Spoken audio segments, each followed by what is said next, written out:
Hi everyone, welcome back to Julia's story. Before we begin, tell us where you're watching from in the comments. If you enjoy this video, don't forget to hit like and subscribe. Sit back, relax, and let's get into the story. The brass bell above the door gave a soft ring that floated through dust and sunlight. I was halfway up a wooden ladder, balancing a stack of paperbacks against my hip, when he stepped into the shop like a neat underline beneath a messy sentence.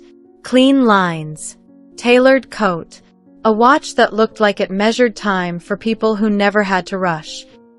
He took in the narrow aisles and the leaning towers of novels. Then he looked at me and smiled as if he had just found the thing he did not know he was looking for. "Do you have a copy of The Orchard Gate?" he asked, voice low and easy. "Out of print," I said. "I can put you on a list. It is a long one." He tipped his head. "Then I will need a consolation prize." He reached for a dog-eared poetry collection near the register and flipped through it with a kind of fake seriousness that made me want to laugh. "This one. It looks like it has lived." He paid in cash and tucked the book under his arm. His eyes flicked to my name tag. "Maya," he said, trying the sound. "I am Adrian."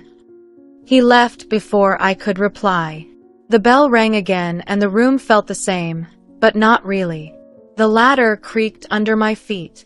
I finished shelving, wiped my hands on the apron, and told myself I had met a customer with a nice coat and a nicer smile. That was all. 2 days later he came back.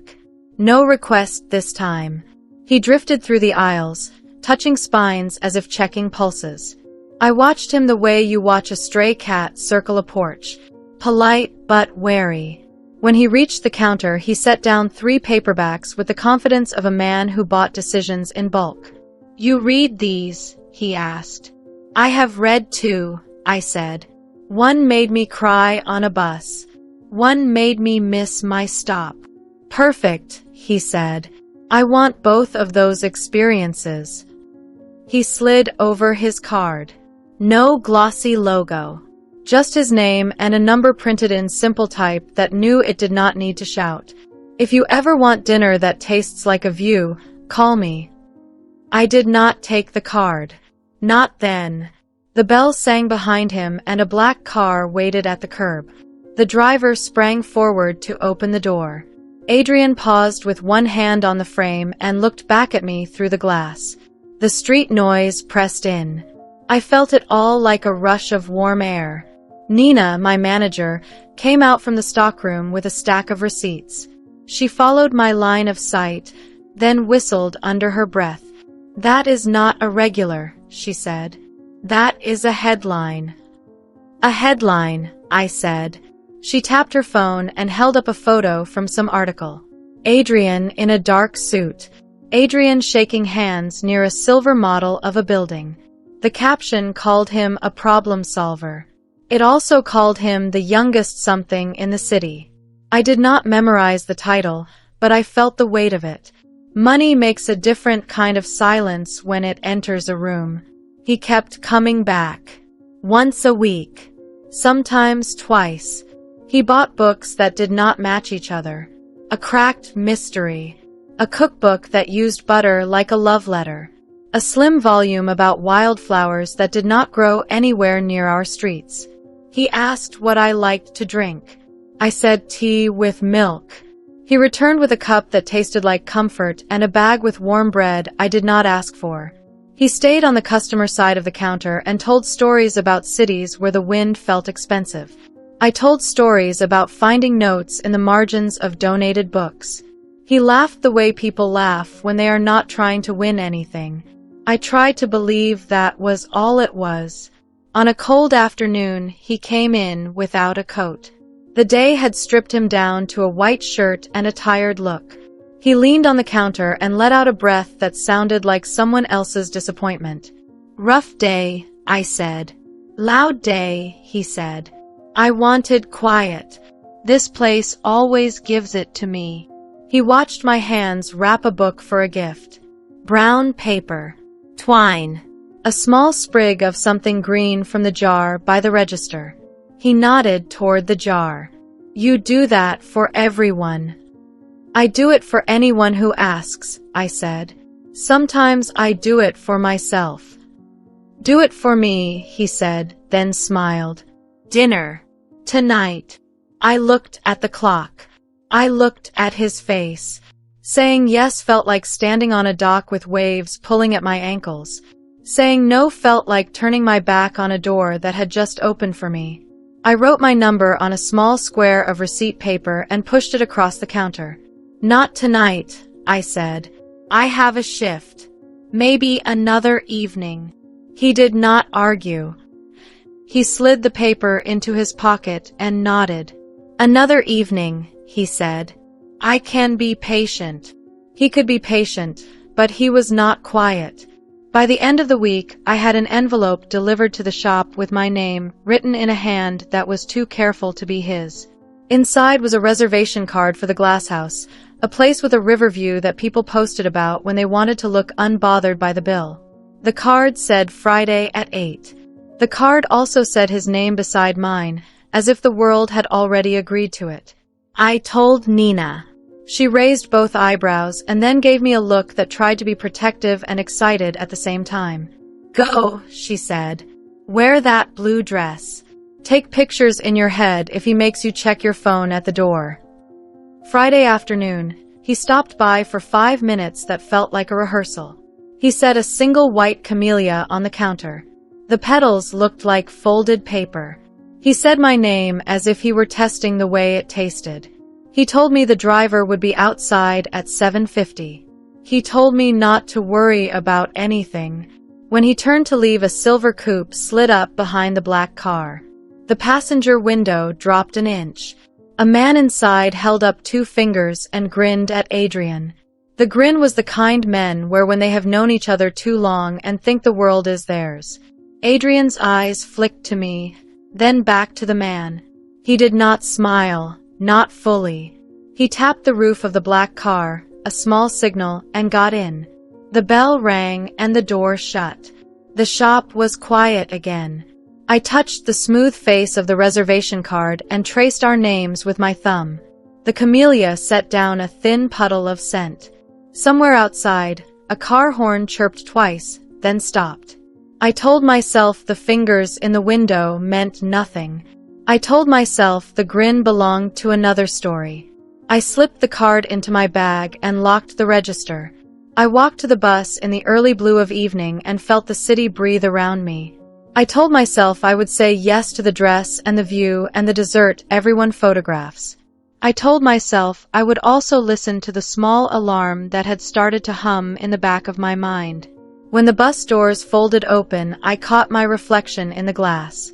My face looked calm. My eyes did not. The driver said good evening and I found a seat by the window. The bus pulled away from the curb. The shop grew smaller, then slid out of sight. My phone buzzed once in my pocket. A new message lit the screen with a number I did not recognize and a line of text that made my heart skip in a way I could not explain. See you at 8. Try not to make this too easy. The driver arrived at 7:50 on the dot, just as Adrian promised. The black car sighed to a stop and let me slide into leather that smelled like cedar and something warm. City lights lifted themselves along the river like a string of coins. I kept thinking about the message I had received on the bus. See you at 8. Try not to make this too easy. I had not replied. I had stared at the number until it felt like a bruise. Then I had slipped the phone into my bag and told myself to pay attention to what was real, not to ghosts on a screen. The glass house rose like a lantern with its ribs of glass and steel. Inside, the air tasted like lime and cold water. A host in a dark suit spoke Adrian's name and the room shifted to make space for him. We took a table pressed to the windows. The river moved below us, slow and certain. He watched me scan the lights. Better than the pictures, he said. You have seen pictures, I said. He smiled. Everyone has. The view is the restaurant. Everything else is a polite accessory. I laughed because he was right and because it felt easy with him, almost too easy. He ordered for us with a soft confidence that made the server stand straight. When the wine arrived, I touched the stem with careful fingers. He noticed and set his own glass down. "Tea tomorrow," he said. "Or coffee. Whatever you like best. Tonight we can pretend we know the names of grapes." We talked. He asked about the bookshop. I told him about the woman who donated a box of travel guides with pressed flowers between the pages. He asked about my grandmother. I told him she kept a jar of buttons and said every life needed spares. He told me about the years he worked under someone who liked to make him wait, not for results but for rooms, as if power were measured by who arrived last. He told me that was the day he decided to build his own rooms. He was funny without being cruel. He was generous without keeping a receipt. It was hard not to lean closer. It was harder not to forget that unknown number humming in the back of my mind like a mosquito I could not find. Halfway through dinner, two men from the next table leaned over with the careful recklessness of people who believed their charm was a cause for forgiveness. They greeted Adrian like a favorite cousin. One of them was the man from the silver coupe. He lifted his glass toward me with a grin that carried too much history for a stranger. "To the view," he said, "and to good sport." Adrian's jaw clicked once, a small movement that would have gone unseen if I had not been looking for it. "We are eating," he said, pleasant but final. They drifted back to their table, leaving a thin oil of tension on the air. Adrian shifted his attention to me again, as if the interruption had never happened. The rest of the evening unfolded like silk. Dessert arrived looking like the moon in a bowl. He watched me taste the first spoonful, and when I closed my eyes he laughed, soft and almost shy. The driver took us on a loop through the older neighborhoods where the houses leaned toward each other with the secret pride of survivors.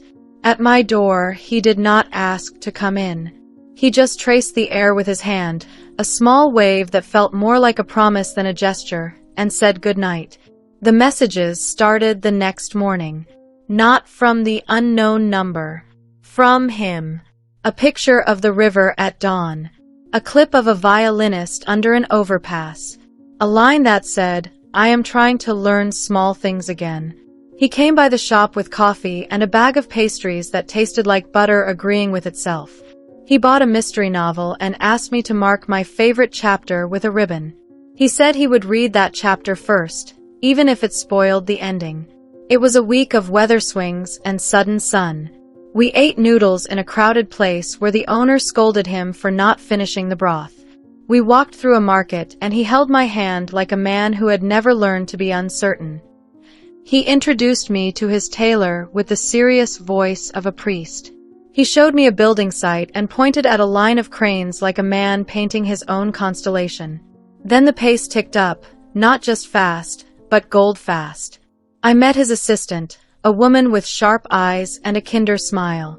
I met his driver's daughter when we stopped to drop off a forgotten lunchbox. He met Nina and turned on a softer light inside himself, the one he used for elders and animals. He set an orchid on the bookshop counter because the camellia had made me smile, and he seemed desperate to repeat that trick. His circle began to overlap mine. I learned their names in small doses. A designer who wore sneakers to the opera. A lawyer who swore by crossword puzzles as if they were vitamins.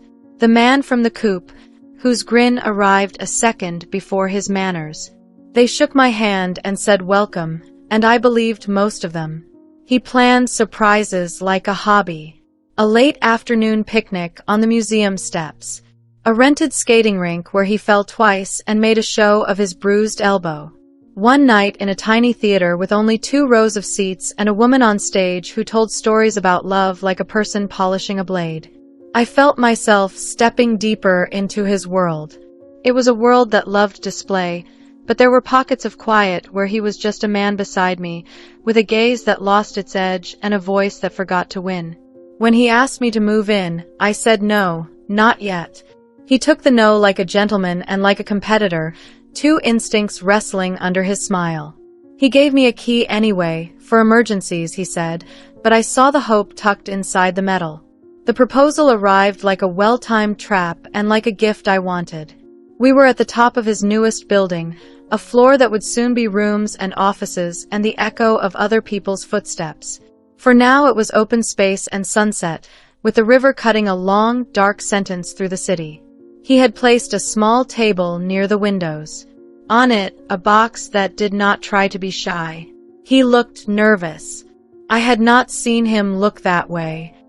He told me falling for me had been the relief of learning a new language and realizing it matched the one I already spoke in my head.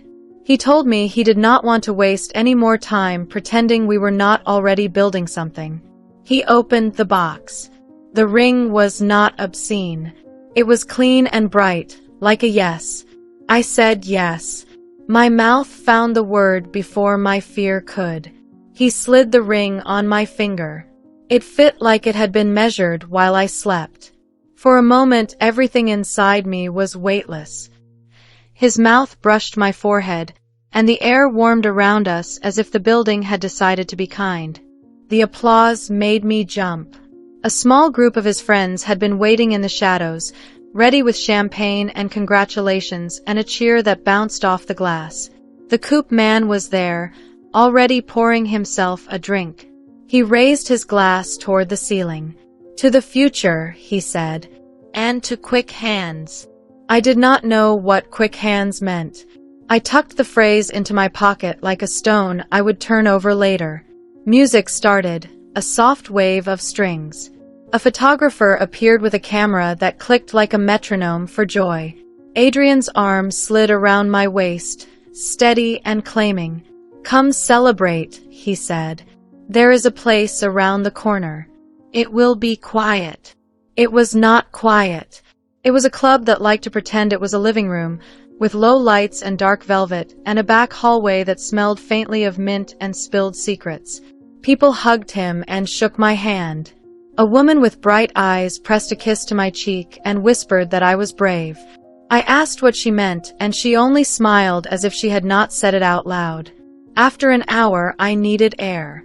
I left him laughing with the designer and slipped into the corridor. The music dissolved behind the door. The hall was empty except for the hum of the building and the slow beat of my own heart. I stood there and touched the ring as if it could answer me. Voices drifted in from the side room. Male voices.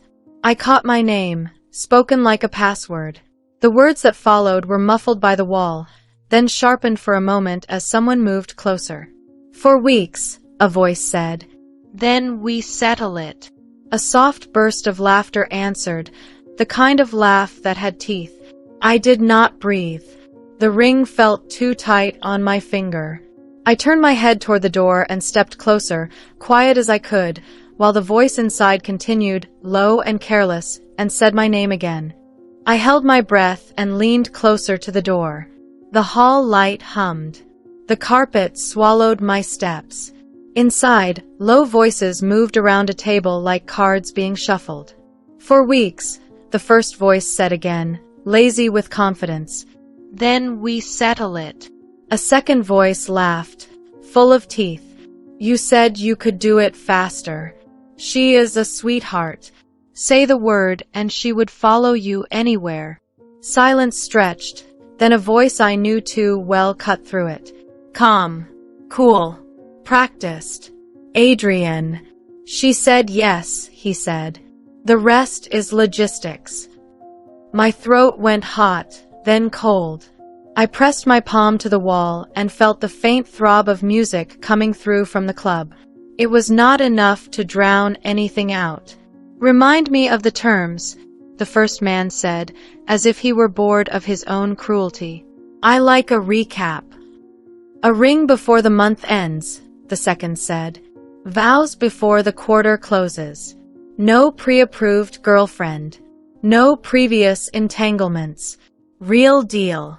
Full ceremony. No dodges." "And the payout," the first said.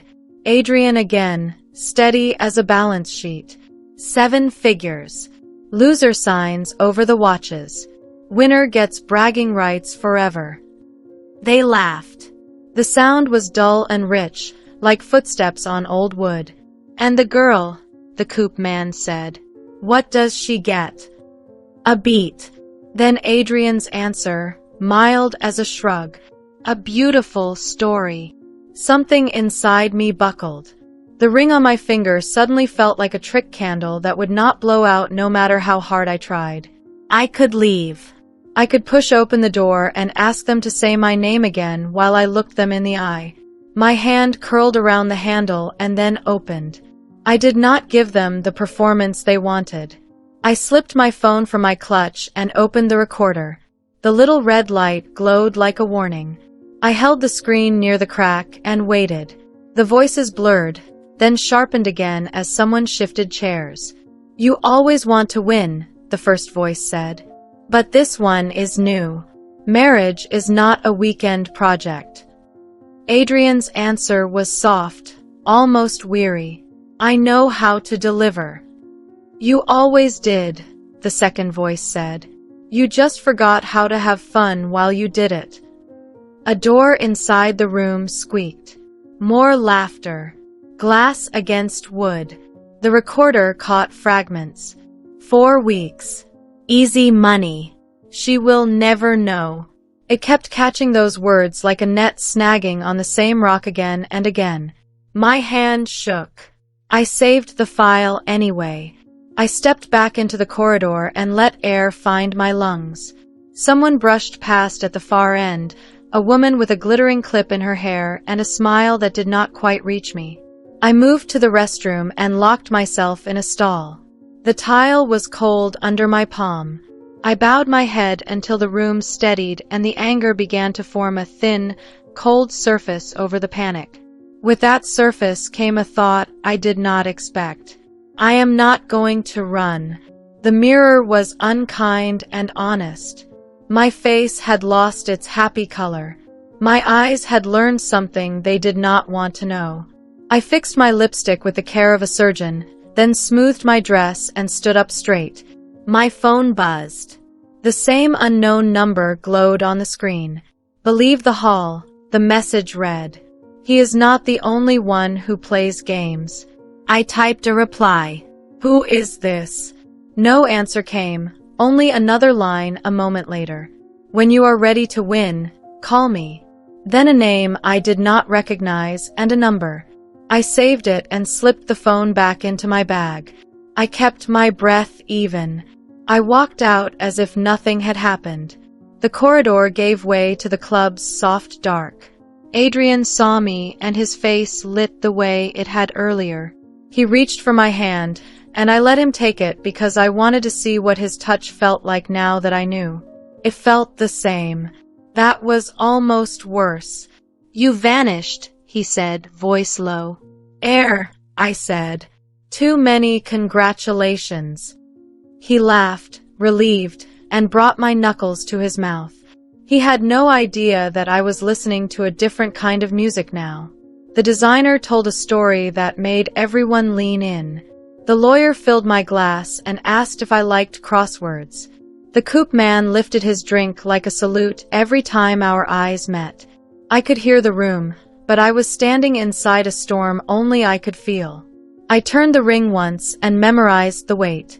I watched Adrian laugh at a joke and noticed how quickly he scanned the room after he did, hunting for approval like a dog hunts for a thrown stick. It had been charming before. Now it felt like a tell. I stayed long enough to make leaving look polite. I touched cheeks, said thank you, accepted hugs that were already part of the story they were telling about me. At the door, I told Adrian I was tired. He offered to take me home. I said I would take a car. He studied my face and found nothing I did not want him to find. "All right," he said. "Sleep. Tomorrow I will steal you for breakfast." He kissed my cheek. Warm. Easy. Practiced. The driver's door shut and the night took a breath. The club lights fell away behind me like a city at the end of a runway. When I got home, I did not turn on the lamps. I sat at my kitchen table with the ring centered on the wood in front of me like a coin on display. The silence was not empty. It was thick with the voices from the side room. 4 weeks. Easy money. She will never know. I opened the recording and listened once, start to finish. The sound was imperfect. Words faded, then snapped back into focus. But the shape was there. The bones of it. A plan made without my consent, with my life as the prize inside. I set the phone down and let the anger settle into something I could hold without burning myself. I stared at the unknown number and typed another message. I am ready to listen. 3 dots bloomed, then vanished. A minute later, the phone rang. I did not answer. I needed one more breath.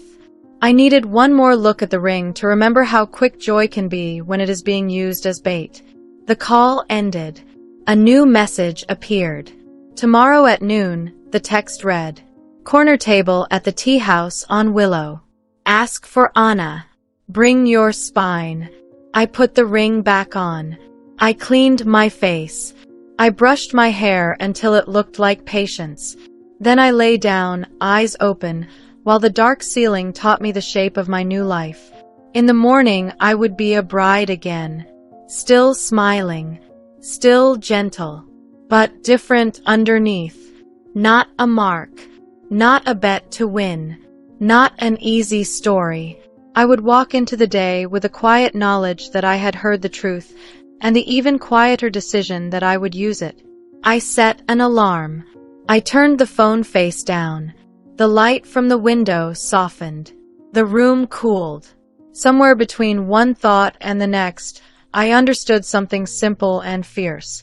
I could be the person who runs, or I could be the person who learns how to weather a storm. I closed my eyes and chose. The tea house on Willow kept its promises. Low light. Steam that rose in pale ribbons. A bell that sounded like a chime from a pocket watch. Anna sat at the corner table with her back to the wall and a teapot already breathing on a wooden tray. She looked like a woman who understood timing in a way most people only guessed at. You brought your spine, she said. Good. Sit. I sat. My hands were steady. My voice was too. You texted me, I said. You said believe the hall. I did, she said. Because I knew what you would hear in that room. Those men never whisper as quietly as they think. I have a reason to help you.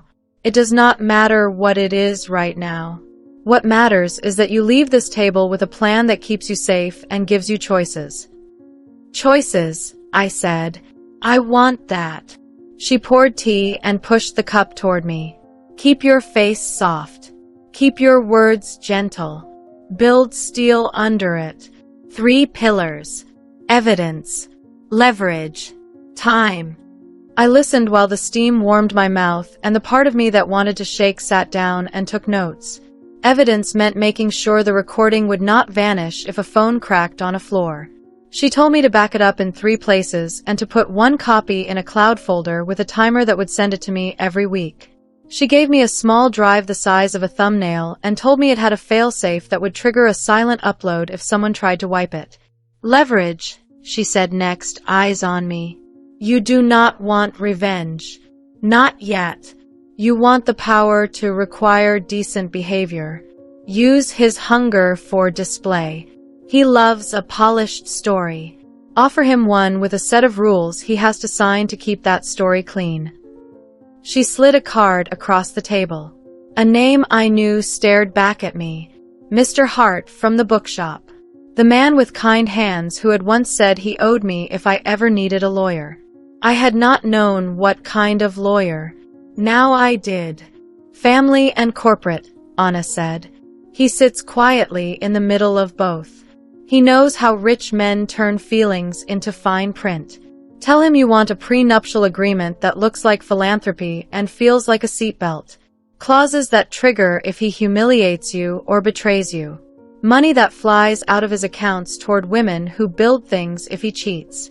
A monitored fund with your name on the papers as a steward until the 1st anniversary. He will sign if you frame it as a vision.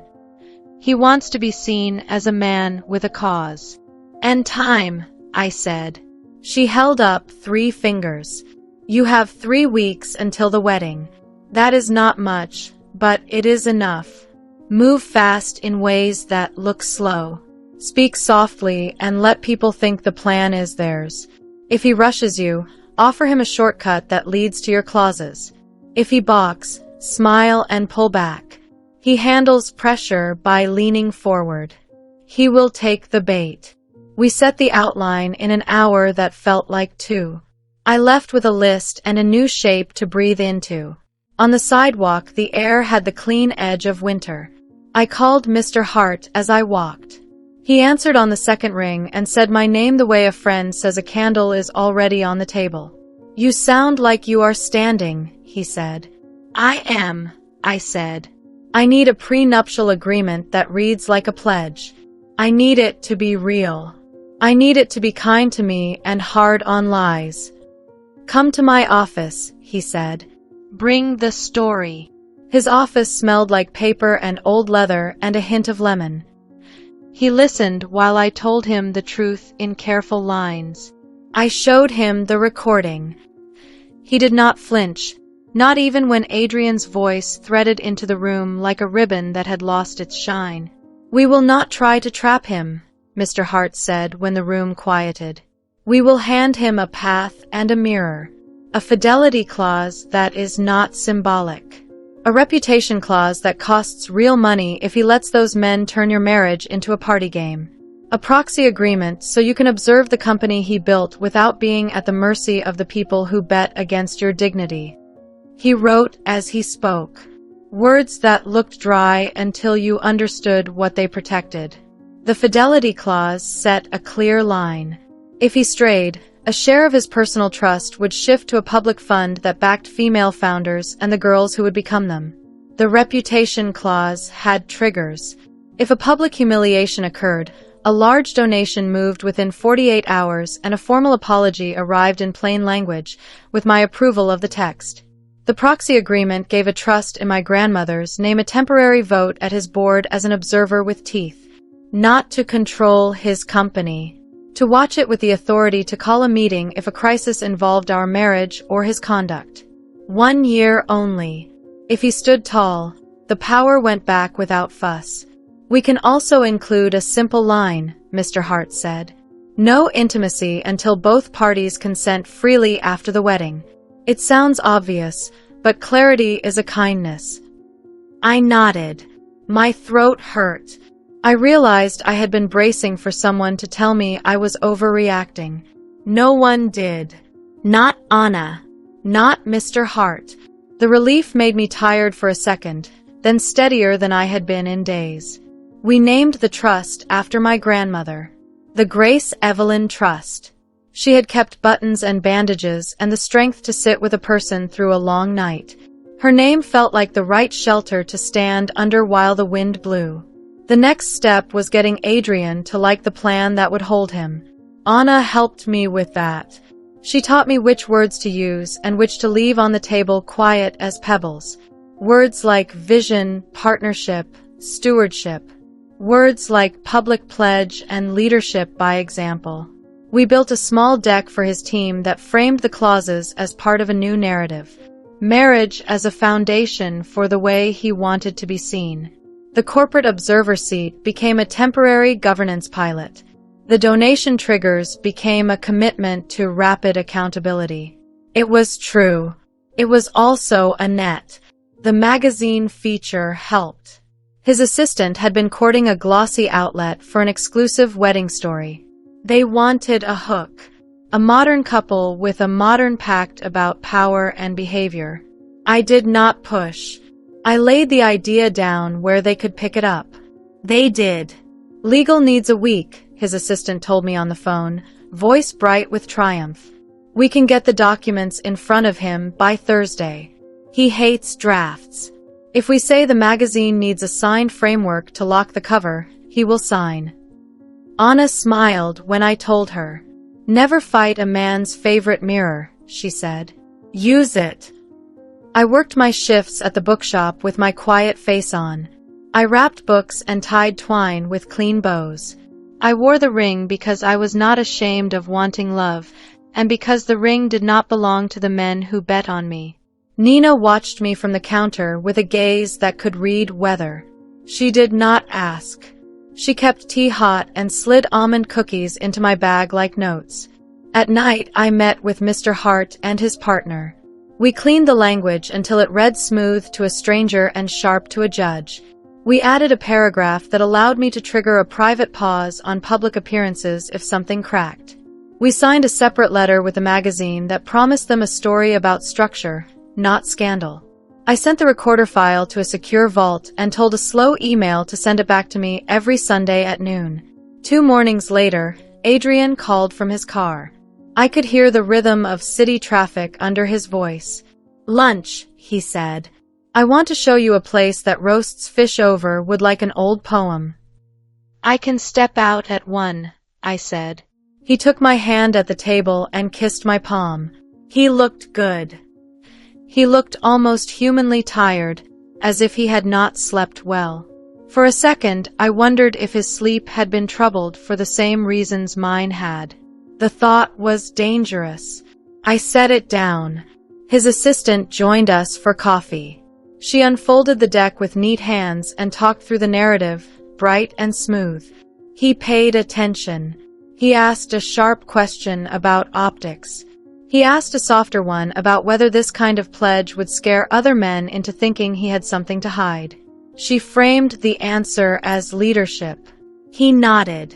He reached for his pen. He signed the magazine letter. He agreed to review the prenuptial and proxy drafts that evening. I went back to the shop and shelved a stack of travel guides with the kind of care a person uses when they want to be very quiet inside their own skin. At closing, Nina locked the door and turned the sign. She stared at me for a long beat. "You look like a woman with a map," she said. "I am," I said. "Good," she said. "Do not forget to rest your feet." That night I sat at my kitchen table and read the drafts again. I traced the names. Mine. His.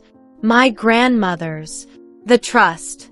The foundation that would receive the money if he forgot how to be a person.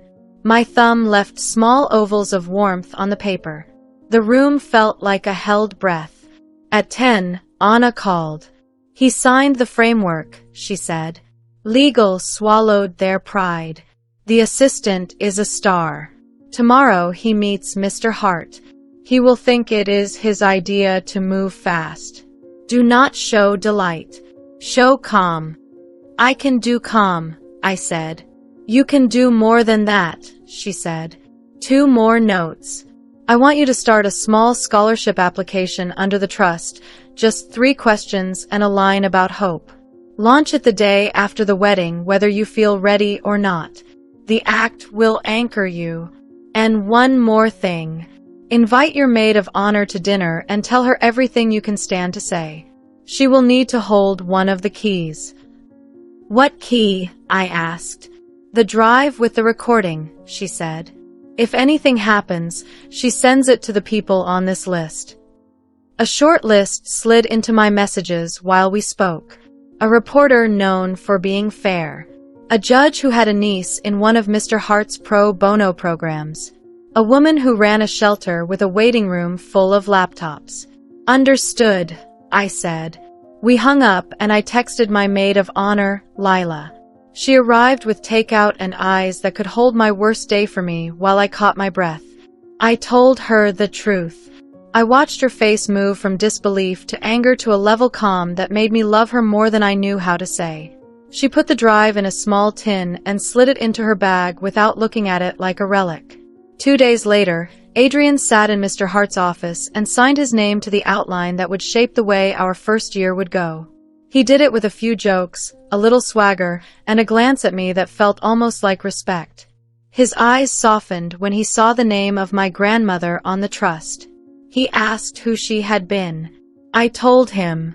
For a moment, a real moment, grief and admiration crossed his face like birds switching branches.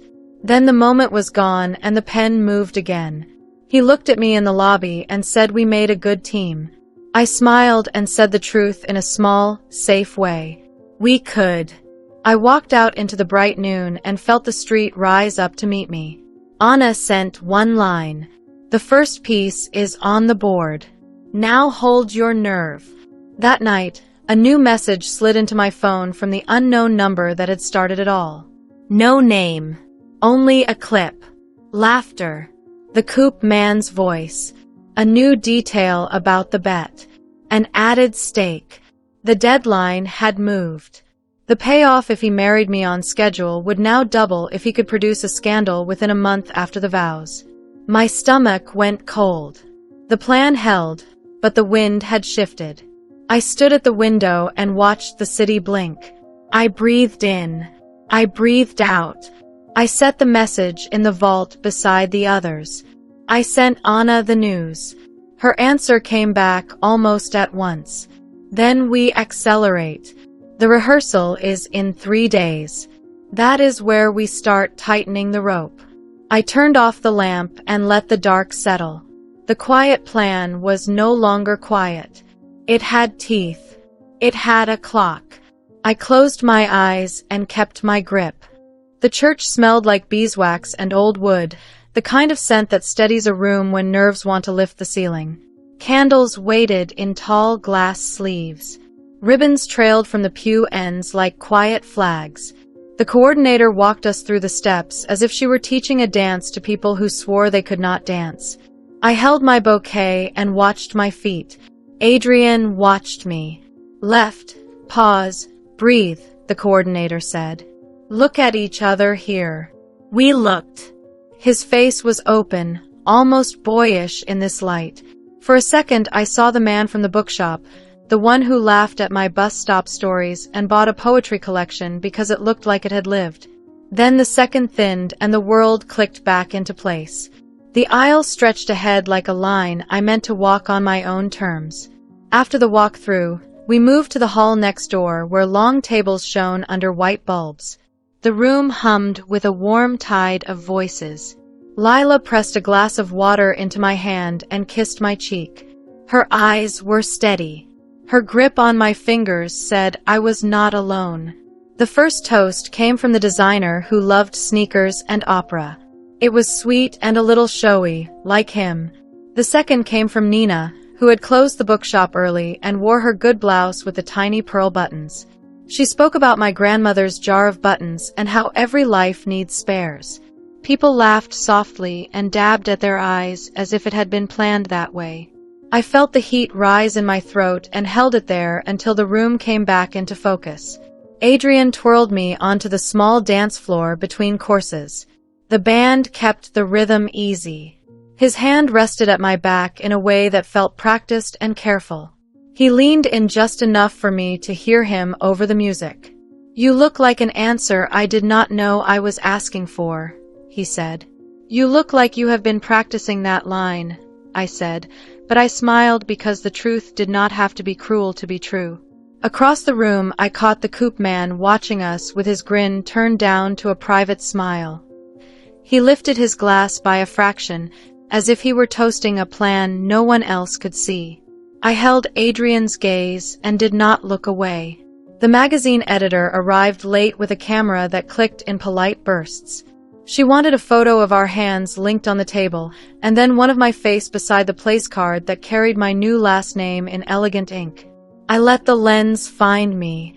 I let it do its work. The editor spoke about the cover story and the way our pledge would read like a blueprint people could hold. Adrian nodded with that steady confidence that had built a life full of tall rooms. He liked blueprints when they made him look visionary. I let him have that mirror. When we returned to our table, Lila leaned in, her voice a thread only I could hear. Walk with me, she said. We slipped down a side corridor that smelled faintly of lilies. She stopped near a console table dressed with votives and the guest book, then opened her small clutch with careful fingers. A tiny drive lay on her palm, dark and plain as a seed. For you, she said. A clean copy. Voices. Laughter. Time stamps. 2 names that matter. Keep it close. Where did you get it? I asked, my voice low and even. Anna, she said. and someone who does not like watching women turned into wagers. I slid the drive into the slim pocket sewn into the inner seam of my dress. The fabric kissed it and hid it. I stood a little taller. Steel likes a spine. Back in the hall, Mr. Hart sat near the end of the table with a polite plate of greens and the contentment of a man who had done good work with a fountain pen. He lifted his glass in my direction, a small salute. I felt the outline of our guardrails under the table, the clauses that would cost real money if lines were crossed. It did not undo the bet, but it cut the path ahead into lanes that could hold me while I walked. The coupe man rose for his toast. He took his time. His voice had the practiced warmth of a host who loves the sound of his own stories. To love, he said. To quick hearts, quicker hands, and the courage to leap. A few people chuckled. A few shifted in their chairs as if they had heard another meaning. Adrian smiled with a slice of warning in it. The coupe man pretended not to notice. I stood for my toast when the room had settled. I kept it short. I spoke about the bookshop, about the way a person knows a story by the notes someone else leaves in the margins. I spoke about steadiness and the kind of love that can be checked for weight and still feel light. Then I added one line that slid over the room like a blade wrapped in silk. We promised each other a public pledge, I said. We wrote it down so it could hold us even on the days we forget how to hold ourselves. We are grateful to build in the light. The editor smiled as if I had fed her the exact line she had been waiting to print. Adrian squeezed my hand. The coupe man watched and did not grin this time. His mouth settled into a straight line that looked like the edge of a card. Dinner went on. People ate and talked and planned the route to the after-party. Adrian's assistant drifted by to confirm the morning schedule. Photos at 9. Hair and makeup at 6. A moment for quiet before the doors opened. She moved like a woman balancing 10 plates without breaking any. I thanked her. She squeezed my shoulder and said the thing people always say to brides, that I should try to take a breath and remember at least 5 minutes of it. I promised to try. Between courses, a server brushed my elbow and set a folded place card by my plate. My name faced down. I turned it over with my thumb. A short line in tidy handwriting waited inside. Check your phone. Not his. Yours. I slid my hand into my clutch and felt the smooth rectangle. The screen lit my lap with a soft square of light. A new message waited from the number that had first told me to believe the hall. A single image loaded. A hotel door. The brass plate read penthouse. A schedule was taped under it with neat block letters. Midnight. Photographers on the balcony. Bride alone. Champagne in frame. Another message followed. They moved the scandal up. Tonight after rehearsal. Watch the balcony. Do not be the picture. My heartbeat found a new rhythm, quiet and strong. I locked the screen and lifted my eyes. The balcony doors at the far end of the hall stood open to the cool night. Beyond them, I could see shadows moving. Not guests. Not staff. Shadows that lingered at the rail with the patience of people who are paid to wait for a shot. Adrian touched my wrist. Everything all right? He asked, voice easy. Perfect, I said, and the word felt like a small stone placed carefully on a scale. The band slowed the tempo. The editor asked for one last photograph, something that would look candid even though it was not. We rose and let her shape us near the open doors. The night air brought in a ribbon of cold. The lights from the city drew a thin crown around the rooflines. I felt the tiny drive warm against my skin. I felt the phone, heavy with the message I could not unsee. Lila stepped into my line of sight behind the editor and touched her earring, our small sign for change the plan. I breathed in. I smiled for the camera. Then I shifted my weight and looked past the lens to the balcony, where the shadows turned their faces toward us and lifted their devices like a salute. The flash from outside hit the glass. The editor blinked. The coop man's head came up like a fox catching scent. Adrian's hand tightened around mine. The night held its breath. I took one small step back from the doors and set my heel on the threshold, ready to move where the light could not follow. The flash from the balcony hit the glass like lightning that had learned manners. I took that small step back, heel on the threshold, breath held in a place no one could see. Lila's hand brushed my elbow, a whisper of contact that said now. The editor's camera lifted again for her staged candid. I shifted so the lens caught my profile and the reflection behind me. In the dark pane, the balcony shadows were clear as if the night had given me a mirror on purpose. Too much draft, I said to the coordinator, light and pleasant. Could we close the doors for a minute? The candles are fighting for their lives. She waved to a server. Two staffers slid the doors shut with the gentle finality of a curtain call. Shears fell. The reflections stayed. The editor clicked twice, then looked down at her screen and stilled. "You have company," she murmured. "Uninvited." Mr. Hart had the useful habit of appearing near trouble before anyone called his name. He moved to the coordinator, signed a short consent form, then handed it to the editor with the steadiness of a man delivering a parcel. "You have consent to publish that image," he said, soft enough that only we heard.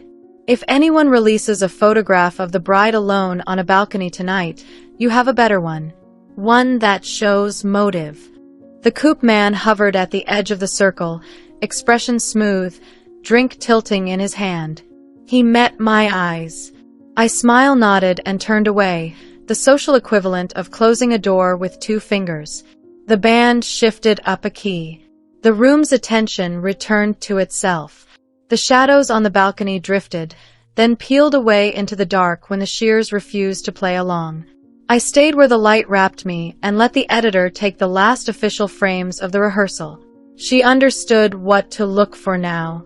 She aimed for the ring and my face, for Adrian's hand linked with mine, for the trust's name engraved on the tiny gold charm Lila had fastened near my wrist. Grace Evelyn. The camera caught the letters when the candle flame leaned toward us.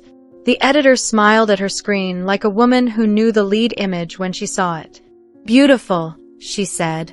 "Honest. Useful. Useful." The word landed like a tool in my palm. We left early, before the party could try a second angle.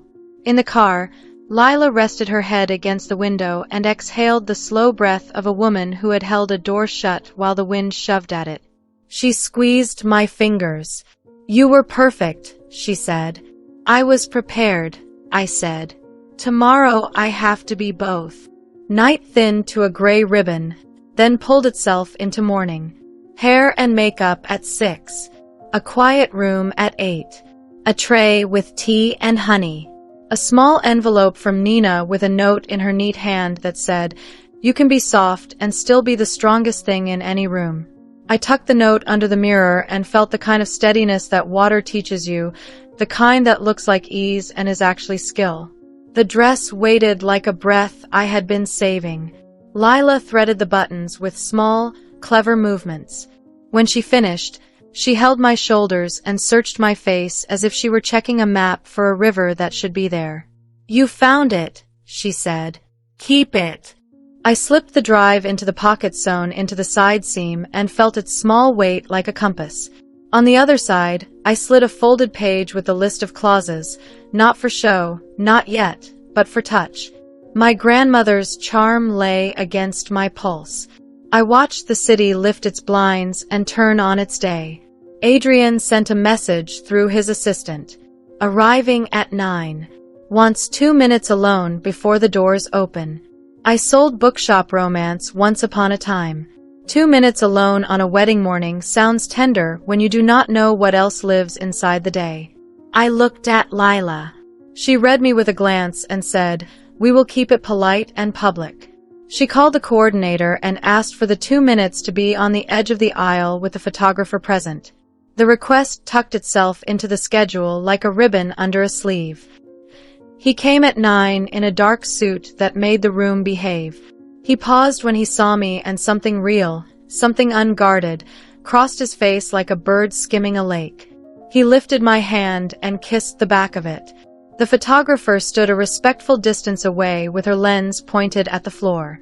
Adrian leaned close enough that I could feel the warmth of his breath and the shape of the words before I heard them. "You look like a promise," he said.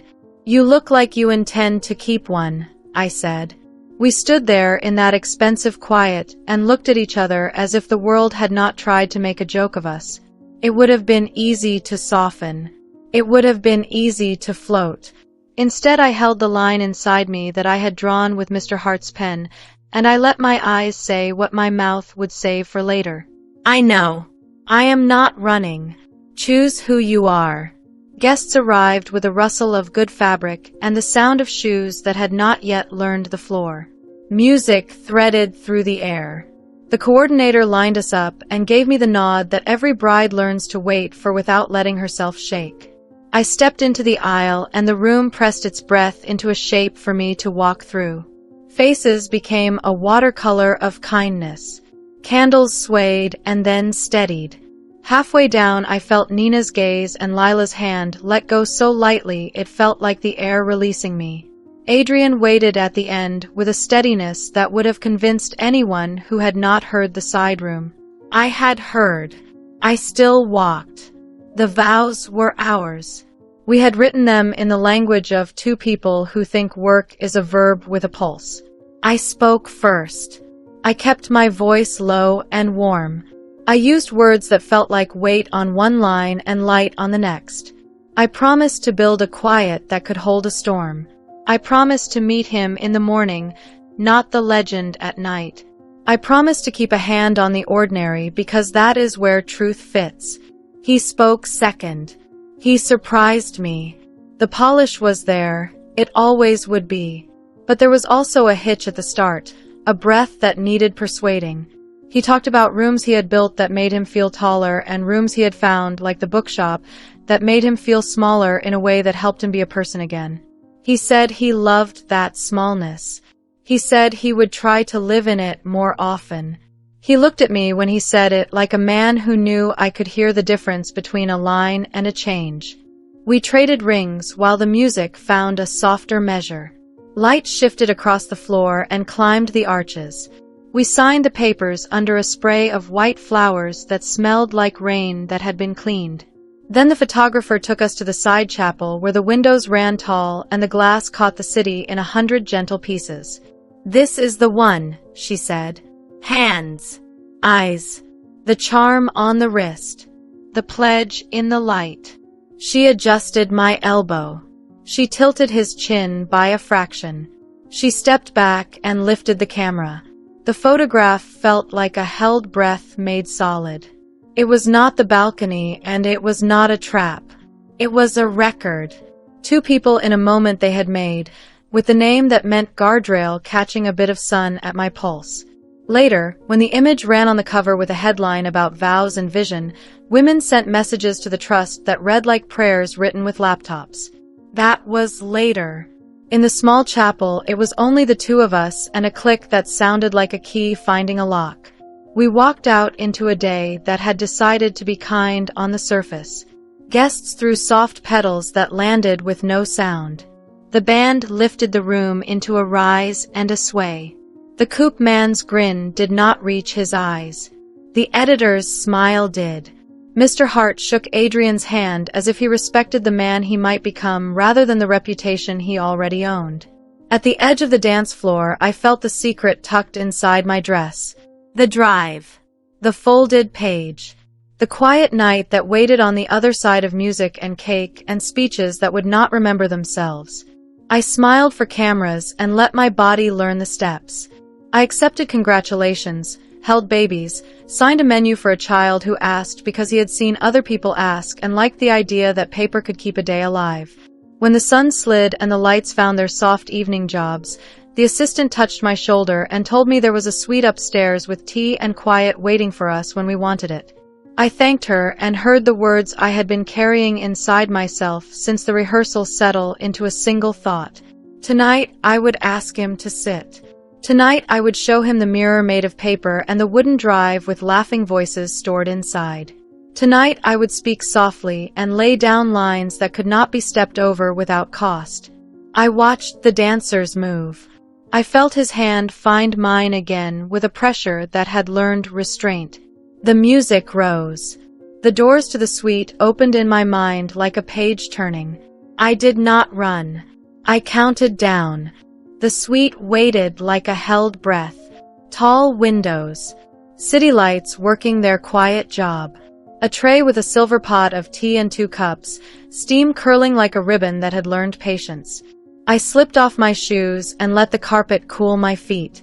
Adrian closed the door with the slow care of a man who believes a day has finally decided to be kind. "Tea," I said, and my voice did not shake. He loosened his tie and smiled as if the smile belonged to both of us. "Perfect." We sat across from each other at the low table. I poured. The cups chimed once, a small porcelain note. He reached for mine to warm my fingers with his hands, then stopped when he saw my eyes. The pause hung in the air between us like a wire waiting to be named. "There is something I want to say first," I said. "Then we can decide the rest." He leaned back by an inch, instinct and training telling him that women deliver small requests in soft packaging. I did not hand him a small request. "I know about the bet," I said, steady as I could be. "I heard the side room. I have the voices. I have the names.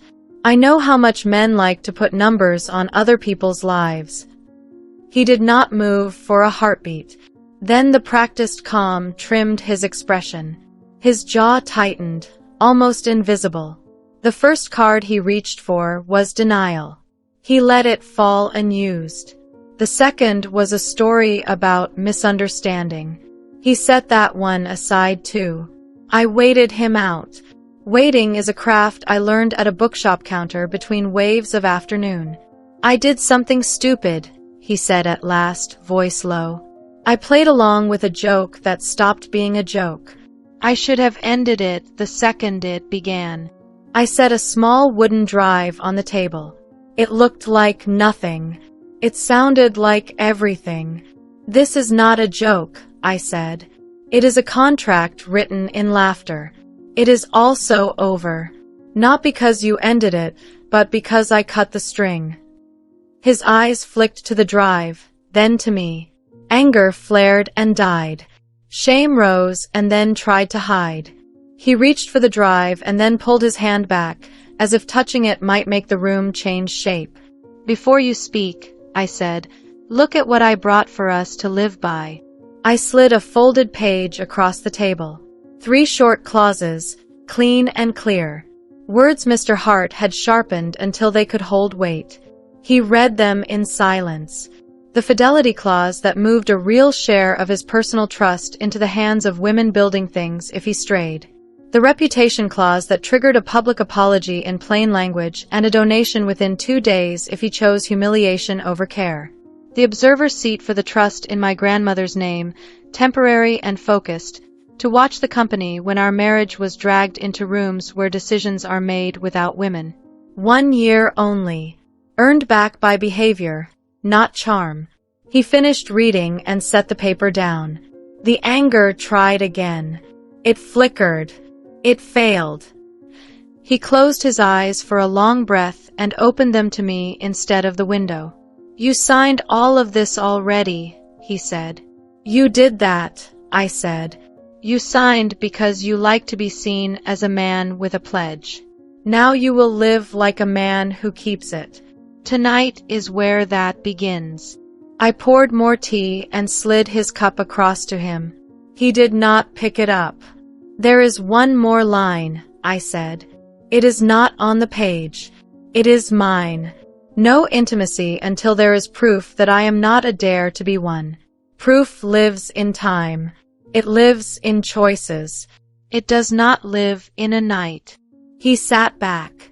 He looked at me the way you look at a map that tells you the road is closed and the bridge is out and still asks you to keep moving. For a moment, he was not a headline or a tower. He was a man who had done harm with a grin and found himself in a quiet room with someone who would not carry it for him. "I deserve this," he said. "The clauses, the line, the distance. You deserve the work," I said. "You can still choose it."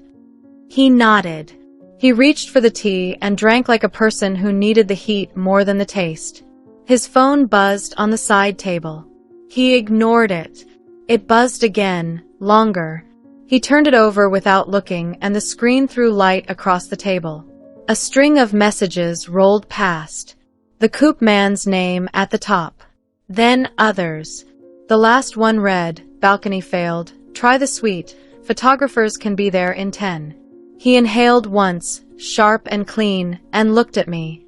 The room shifted around the two of us and found a new center. "They wanted a picture," I said. "They did not get one." The doors were closed. The editor saw them. Mr. Hart signed the consent. If they try again, we publish the photograph from the chapel with the pledge in the light. The narrative becomes ours. He stood and walked to the window. The city spread below, a patient machine. He had always looked down at it like a chessboard. Tonight he looked at it like a place a person might live. His hand lifted to the curtain. He let it fall. "I can end the bet," he said softly. "I can call them and end it." "You can end your part," I said. "That is the only part that matters in this room." He turned back to me with a face I had not seen on him before. Less armor.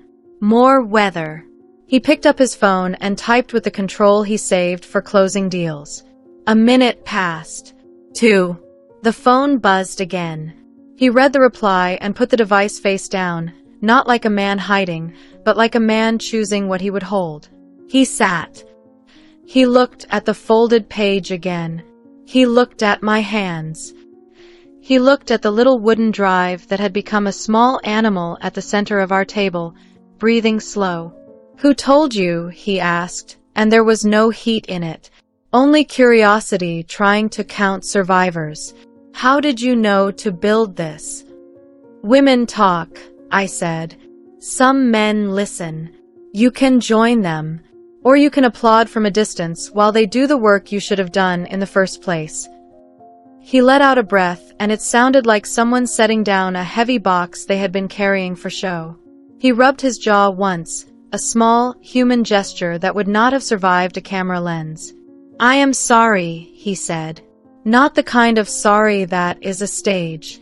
I am sorry in a way that makes me cold." "Good," I said. "Cold keeps you awake. Awake is where change happens." A knock sounded at the door, 3 quick taps, and then the hush of carpet swallowing a retreating step. He looked at me. I shook my head. He did not move. The knock came again, slower, then a text chimed on his phone. The coupe man this time, a short line that smelled like cheap victory. "The clock is ticking." He smiled without humor and slid the phone toward me. I did not touch it. I did not need to read what I already knew. He picked it up, blocked the number, set the phone down again, and sat a little straighter as if the chair had asked him to be a better version of himself. "Tomorrow," he said, "I will call my lawyer and the board. I will say the trust has the observer seat and that they will respect it. I will say the pledge is not a press release. It is a frame." "Tomorrow," I said, "you will also call a therapist. Not because it looks good. Because there is a part of you that thought my life would be a sport. You need to learn why, and you need to make sure it does not wake up again." He nodded, slow and careful. He finished his tea. He poured more. He reached into his jacket and took out the ring box, not to hand me anything, not to make a show, but to open it and look at the circle as if it had become a tool rather than a trophy. "I can stay on the sofa," he said. "Or I can go to the other room. Your choice." "You can stay," I said. "On the sofa." He took a pillow and a thin blanket from the cabinet under the window. He set them down with the awkward grace of a man doing something he had not done in years. He switched off 2 lamps and left one on, small and golden. He looked at me with a question in his eyes and did not ask it out loud.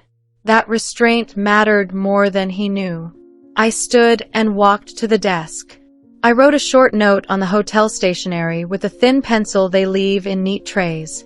2 lines. No poetry. No threat. A statement and a simple instruction. I will not carry your bet.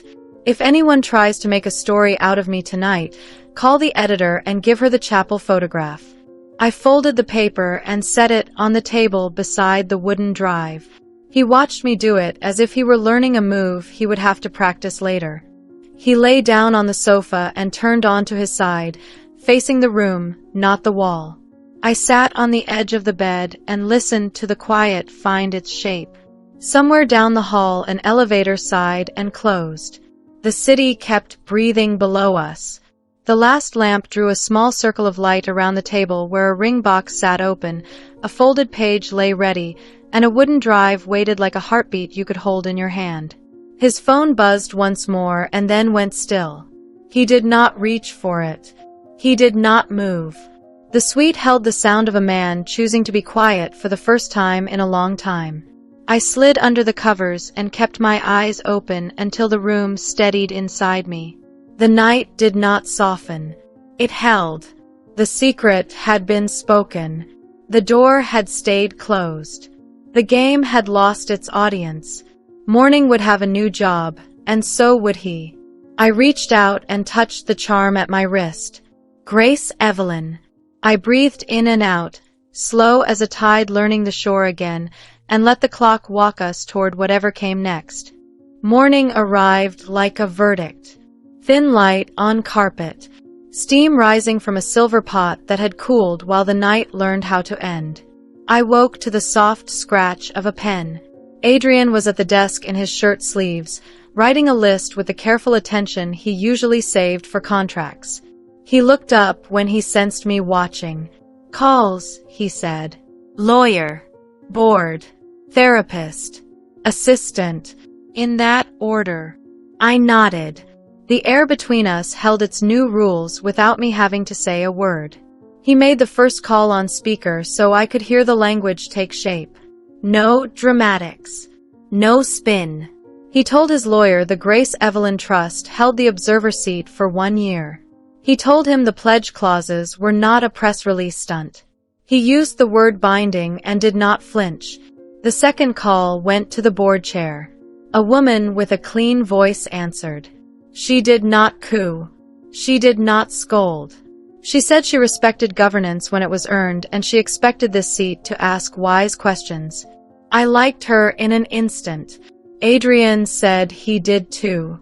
I took that note and put it somewhere I could reach later. The therapist was third. He left a message that sounded like a human being asking for help, not a man trying to win a better version of himself. His assistant sent the schedule for the day and a neat apology for the balcony attempt. She said the hotel had already dismissed the staffer who leaked the suite number. She said the editor had reached out with a selection of chapel photographs and a request for our favorite. I sent back the one with my grandmother's charm catching a sliver of light. The editor replied with a heart she would never admit to. By 9, the rumors began to move like wind through tall grass. Nothing with names. Blind items. Phrases like whirlwind and odd energy and a staged feel. A gossip site posted a blurry silhouette on a balcony that could have been anyone. Comments stacked under it like cards. Some were bored. Some were cruel. A surprising number were kind in the way strangers can be when they smell something that does not sit right. They told the story in my favor without knowing me at all. The sympathy landed like a small coat on my shoulders. I did not ask for it. I let it hang there anyway. The coop man called Adrian 3 times in 20 minutes. The name flashed across the screen like a warning flare. Adrian let the phone vibrate on the table and did not reach for it. On the 4th attempt, he blocked the number and set the device face down. The quiet that followed felt like a window shutting against a storm. We packed our things with the neatness of people who needed order. In the elevator, the mirror threw our faces back at us, and I could see the line we had walked through the night. He looked smaller in a good way. I looked taller in a way that came from a place no heel could give me. In the lobby, flashes waited, but they did not land on us. Security had learned the rehearsal lesson. Doors opened. The car pulled forward. The city swallowed us with the patient indifference it offers everyone. At home, the assistant met us with a folder and 2 cups of tea. She spoke in clean sentences that respected the hour. The magazine wanted to run a digital teaser of the chapel photograph with a short caption about vows and a modern pledge. The charity account would go live at noon with the first small scholarships for girls who built things on borrowed laptops. The company communications team had a draft statement that said nothing and everything. Mr. Hart had marked it with a red pen and replaced the fog with a single sentence. We lead with structure. The rest is noise. Adrian read it and nodded. He asked the assistant for a private list of every staffer who had been asked for gossip. He asked her to send each one a note that said thank you for protecting the quiet, and to mean it. She did not hide her surprise. She did not hide her smile either. By midday, the trust inbox began to breathe. Short notes from women whose lives were made of careful arithmetic and sometimes courage. A mechanic who wanted to learn code at night. A teacher who had a sketch of an app on a napkin and a classroom worth of users. A student who had been told to be realistic and wanted to fight that instruction with a loaned laptop and a stubborn streak. I read 3 and had to stand up because the floor felt more important than it had an hour earlier.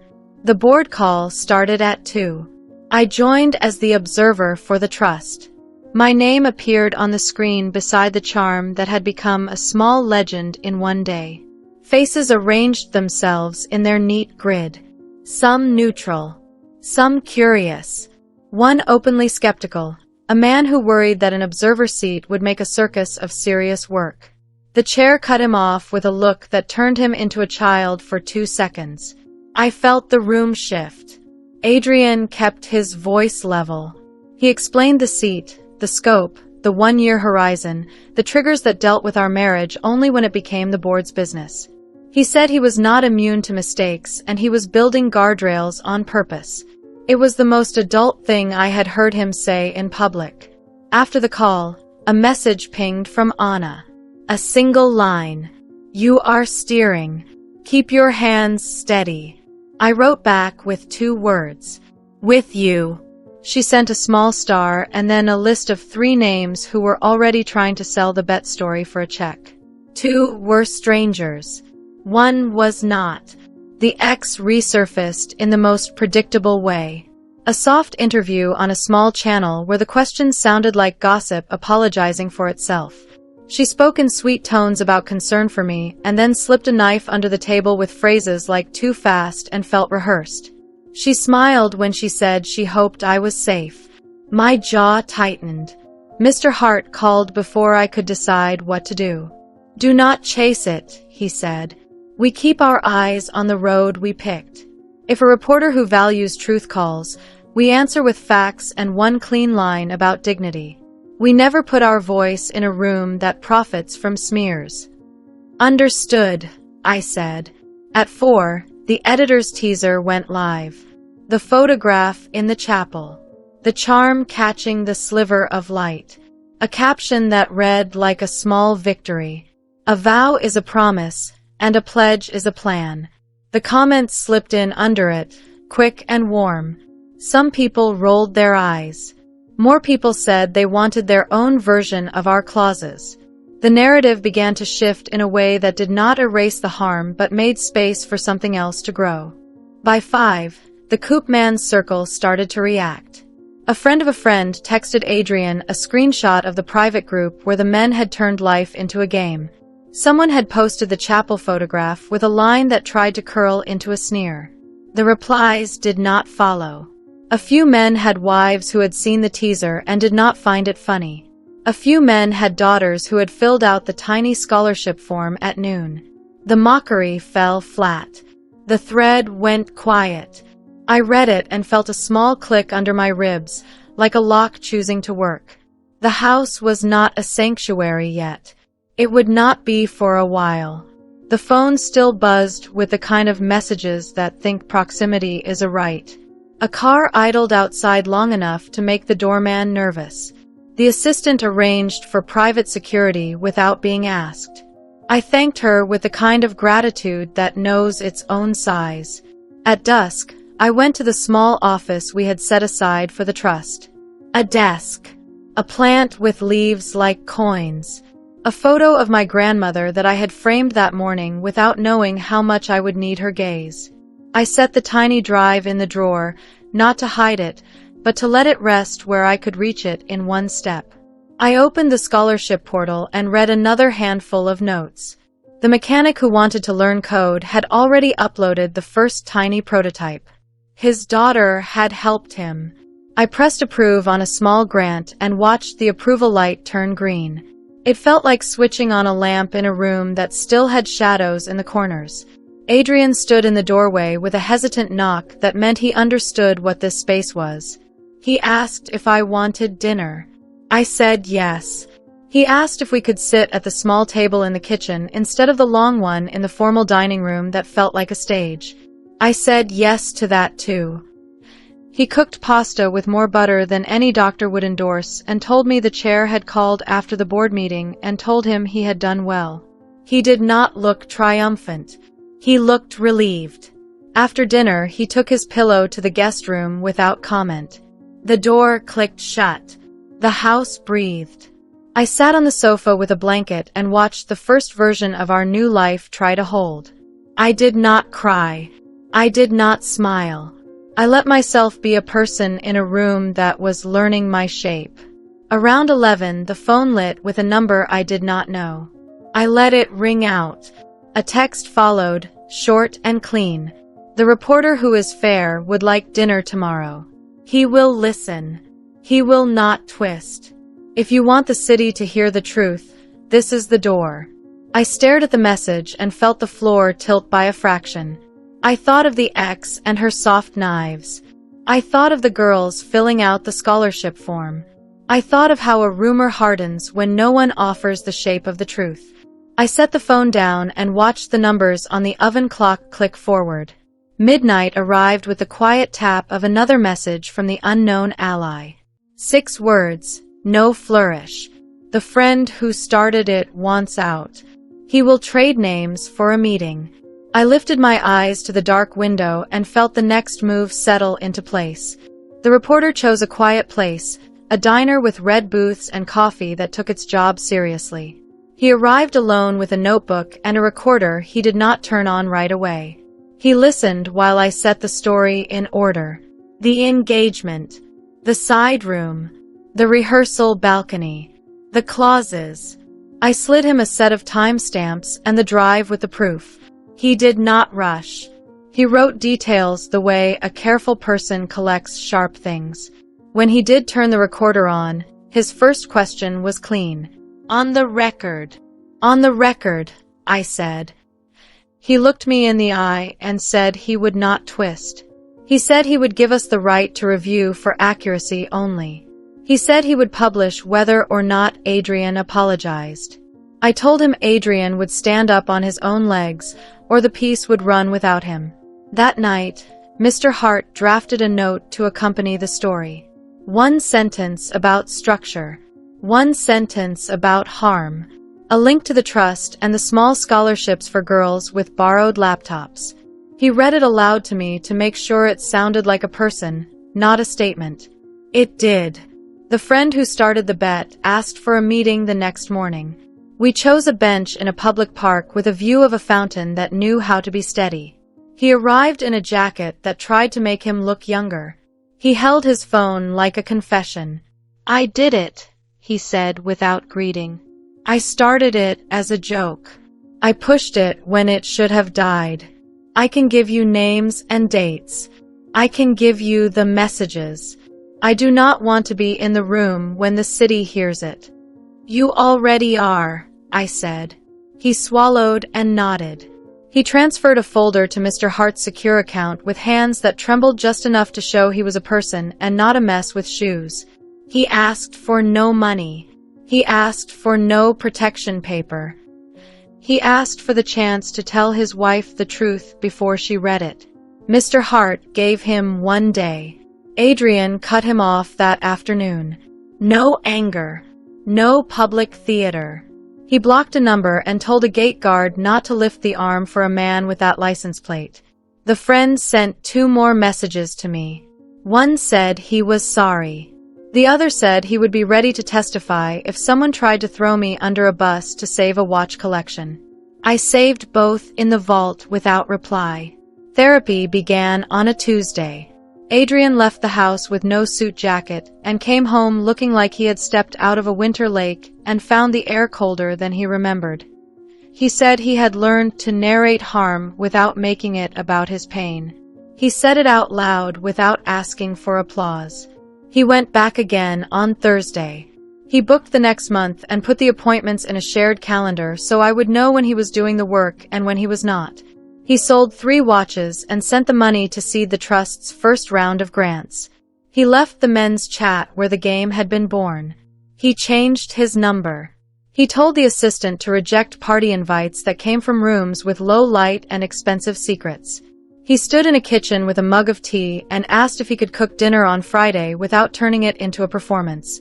He made pasta again, this time with garlic and humility. The reporter's piece ran on a Sunday morning at 8. No sensational headline. No blurred faces. The sound of the side room appeared as a short, sharp clip with names grayed out, then replaced with initials once legal signed off. The story named the bet for what it was. It centered the clauses and the girls who had applied with notes that read like the first line of a different future. It did not make Adrian the hero. It made change the subject. An hour later, Adrian went on live television. No pre-taped segment. No teleprompter. He wore a dark suit and a tie that did not demand attention. He looked at the host and said, "I hurt the person I was supposed to protect." He said, "I let men make a sport of my life." He said, "There is no excuse." He said, "This pledge is not a shield. It is a fence I chose to build because I did not know where the cliff was anymore." He thanked the trust by name and the women who had already applied for grants. He did not cry. His hands shook once and he left them on his knees so the camera could see. I watched from the hallway, not on set. Lila stood beside me, her arm warm against mine. When he finished, the host did not try to wring drama from the last minute. She thanked him and turned to the weather. The feed cut to a peaceful map. The moment ended without a bow, which is how real things end. The ex tried again. A soft interview with a smile that said she was only here because she was worried. She spoke of gold and digging and whispered words like pattern and warning. The reporter's piece had already filled the room. Her story wilted in the light. Comments under the video were not kind to her. I did not cheer. I closed the tab and called Mr. Hart to ask him to send her a letter that reminded her what a line looks like. At the board, I learned to ask one hard question per meeting. I chose patience, then precision. I asked about vendor vetting and the parties where deals had a habit of being sealed with more than a signature. The chair backed the review. Adrian did not try to defend the old way. He asked for an audit and let the board assign the person who would conduct it. The skeptical man learned to keep his tone steady. He seemed to understand that dignity entered the room through a new door now. The trust moved. Small grants turned on like lamps. The mechanic took a class after his shift and sent us a screenshot of his first program. The teacher with the napkin sketch turned her classroom into a tiny lab and built a reading app that worked on old phones. A woman who drove nights to pay for her mother's medication sent in a budgeting tool built in the Notes app and asked if we could help her turn it into something other women could use. We said yes and meant it. At home, distance kept its shape. He slept in the guest room. He knocked on my office door and waited for permission before he entered. He left coffee by my keyboard without a note. I took it without thanking him out loud because gratitude would have been a shortcut and we were not using shortcuts anymore. Once a week, We sat at the small table and went over the trust reports and the company minutes. He answered every question. When he did not know, he said he did not know and wrote a note to find out. The coop man tried a lawyer. A demand letter arrived with words that sounded expensive and hollow. Mr. Hart sent back a reply on thick paper with a spine. It explained the parts of the law that would not help a man who had turned a woman into a bet. It offered him the chance to stop while there was still soft ground to land on. The next letter never arrived. Summer slipped into fall. The air learned a new crispness. The city became less interested in our story as it became less useful for traffic. That was fine. Quiet is where work breathes. We hosted a hack day at the trust. Adrian sat on the floor with a dozen girls and asked them to show him the small things they had built with borrowed tools. His face turned easy in a way that had nothing to do with being liked. He did not ask for a photo. Our photographer took one anyway, from a distance, and kept it for the year-end report. There were missteps. He snapped at the assistant once and then apologized the way a person apologizes when it is new and it matters. He almost accepted an invite to a birthday party in a room that had known too many bets. He caught himself and declined. He turned down a glossy profile that wanted to call him redeemed. He said redemption was not the point because redemption still made the story about him. I marked that line and kept it. 3 months became 6. 6 became 9. The trust seat did its job without drama. We did ours. People grew bored of betting on our failure. That kind of boredom can be a blessing. On a Tuesday, the chair called and asked to meet. She poured us tea and told me the board would be honored if the Grace Evelyn Trust stayed on as a permanent observer. No special powers. No special access. Just a chair at the table that would not vanish. She spoke like a person who knew symbolism matters when rules are learning to change. I took the letter home and tucked it into the drawer where the wooden drive slept. The year turned toward its last week. The fidelity clause had not been triggered. The reputation clause had stayed quiet. The apology did its job and then took a seat. The gossip sites found other people to talk about. The girls we funded shipped their first updates. The teacher's class cheered and wept over a login screen that worked. One night, late, the house was a hush and the city was a softer noise. I found him on the same sofa where he had slept on our wedding night.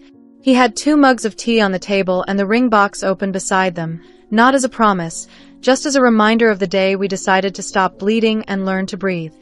He looked up when I stepped into the room. He did not speak.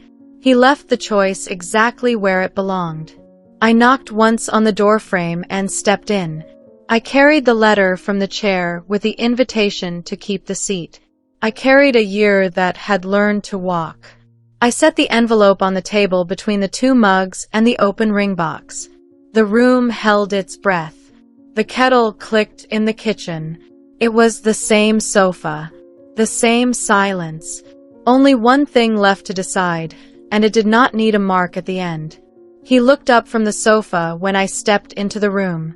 The lamp threw a small circle of gold over the table. 2 mugs of tea waited, ribbons of steam curling like breath you can finally see.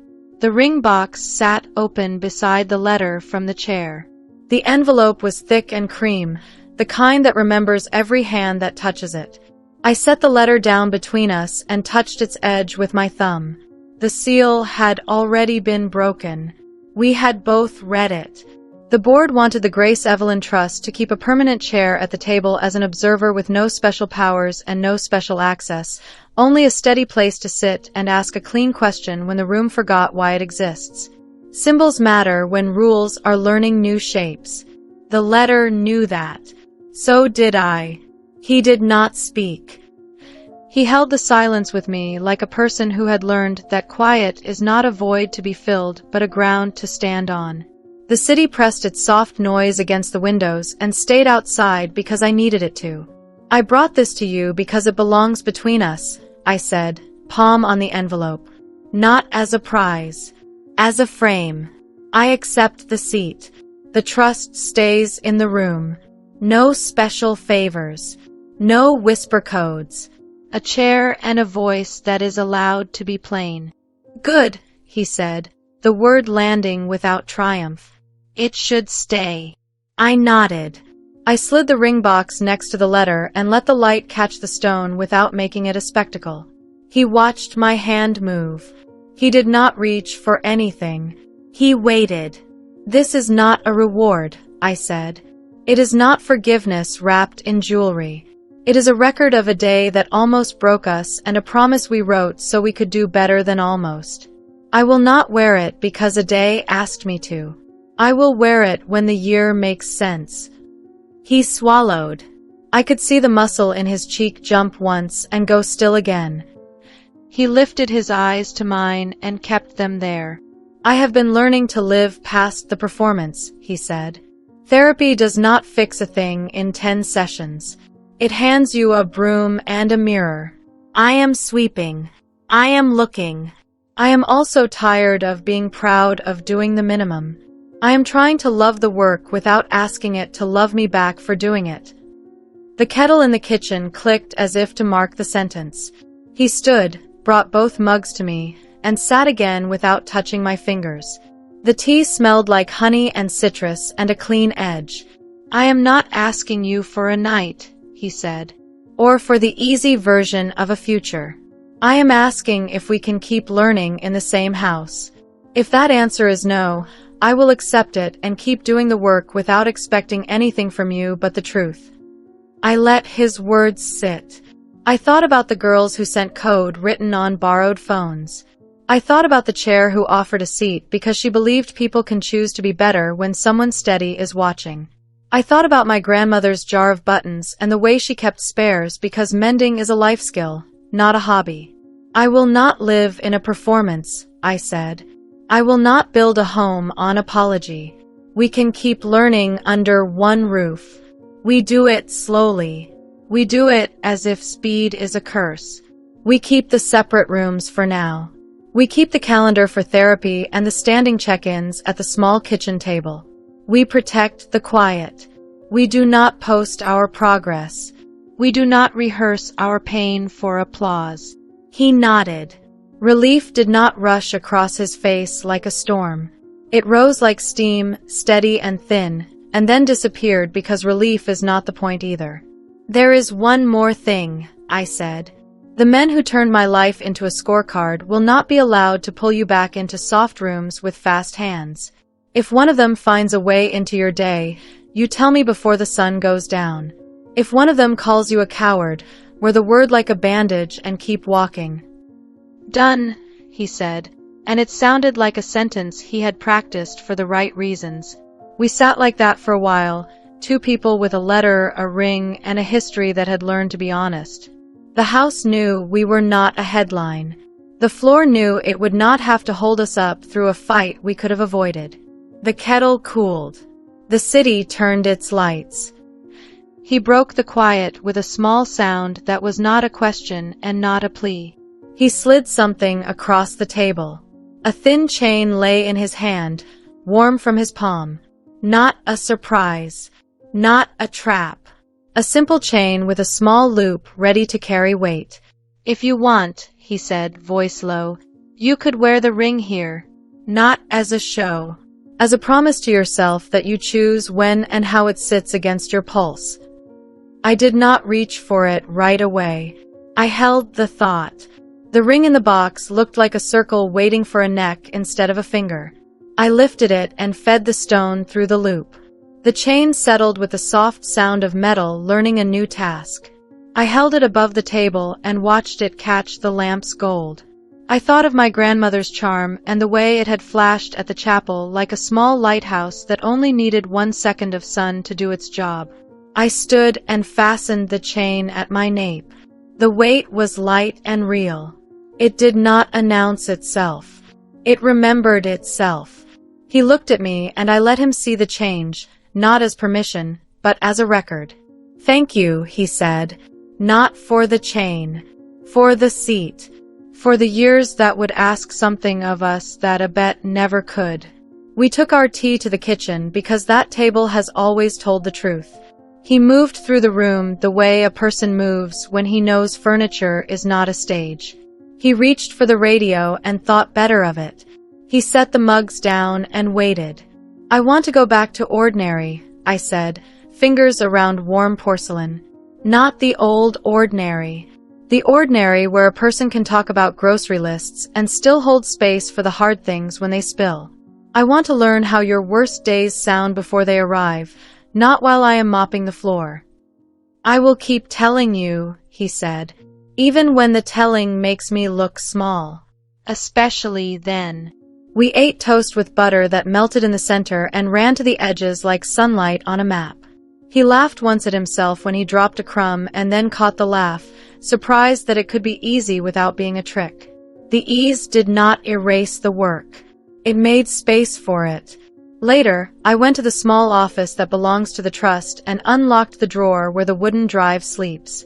I did not take it out. I touched the edge of the drawer and felt its outline with my palm. Proof is a tool, not a weapon. It sits where it can be reached, not where it cuts you every time you pass. I printed the letter from the chair and signed the acceptance with my name neat and full. I slipped a copy into a folder marked with the trust seal and slid the original into an envelope addressed to the board. No fanfare.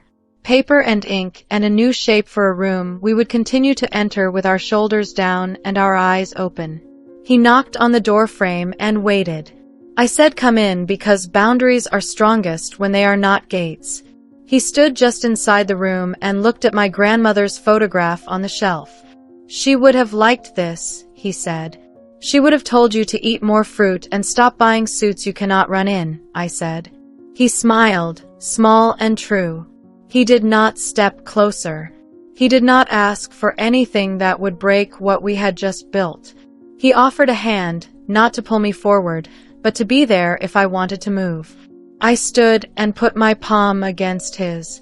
Warmth slid into my wrist, up my arm, and settled without trying to be dramatic. We did not kiss. We did not hurry. We walked back to the kitchen and let the radio find a station that played a slow song with no chorus anyone could hum. We learned a new rhythm in a small circle of light, feet remembering that dancing can be quiet and still count. When the song ended, he blew out the candle on the table and the room held its softer dark. I touched the chain at my throat and felt the ring rest, cool and steady, above the pulse that had carried me through a year that tried to make me stop. He picked up both mugs and rinsed them without comment. The house breathed. We turned off the lights and left the door to the hall open by an inch. The air moved between rooms like a promise kept without an audience. The city kept its patient hum. The trust's inbox blinked once with a new note from a girl who wanted to fix a small problem in the world with a small tool and a stubborn heart. I would read it in the morning. We walked down the hallway side by side and let the night take our weight. The choice did not clap. It held.